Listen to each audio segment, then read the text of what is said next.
क्या तुम्हें डोरेमोन और नोबिता का वो एपिसोड याद है जिसमें वो लोग एक स्टोरी रीड कर रहे होते हैं और थोड़ी देर बाद उन्हें पता चलता है कि पार्ट 2 अभी रिलीज ही नहीं हुआ।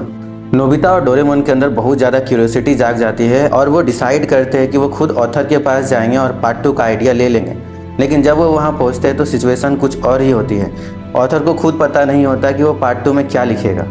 ये देखकर वो लोग और ज़्यादा कंफ्यूज हो जाते हैं और वो लोग सोचते हैं कि क्यों ना फ्यूचर में जाकर खुद ही देख ले कि पार्ट 2 में क्या होगा।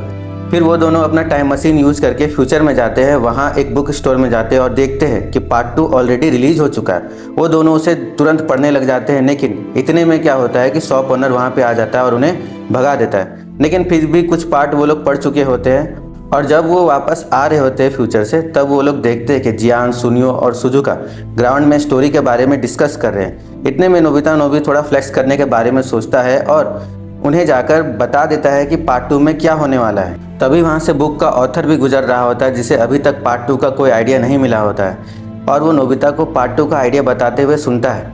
ये सुनते ही वो नोबिता को अपने साथ ले आता है और उसे रिक्वेस्ट करता है कि वो पार्ट 2 का पूरा आइडिया उसे बता दे।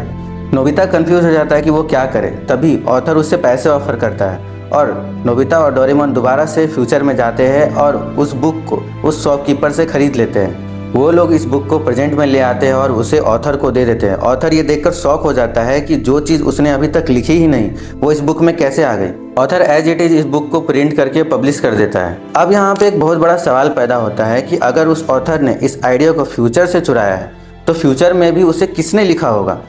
और यहीं पर फिजिक्स का एक कॉन्सेप्ट आता है जिसे कहते हैं the bootstrap paradox. The bootstrap paradox हमें बताता है कि किसी चीज़ को समय में पीछे भेजा गया जिसके वजह से वो अपने एग्जिस्टेंस का कारण बन गए। और इसमें क्या होता है कि जो इन्फॉर्मेशन होती है वो एक लूप में फंस जाती है और किसी को भी पता नहीं होता है कि इसका क्रिएटर कौन है।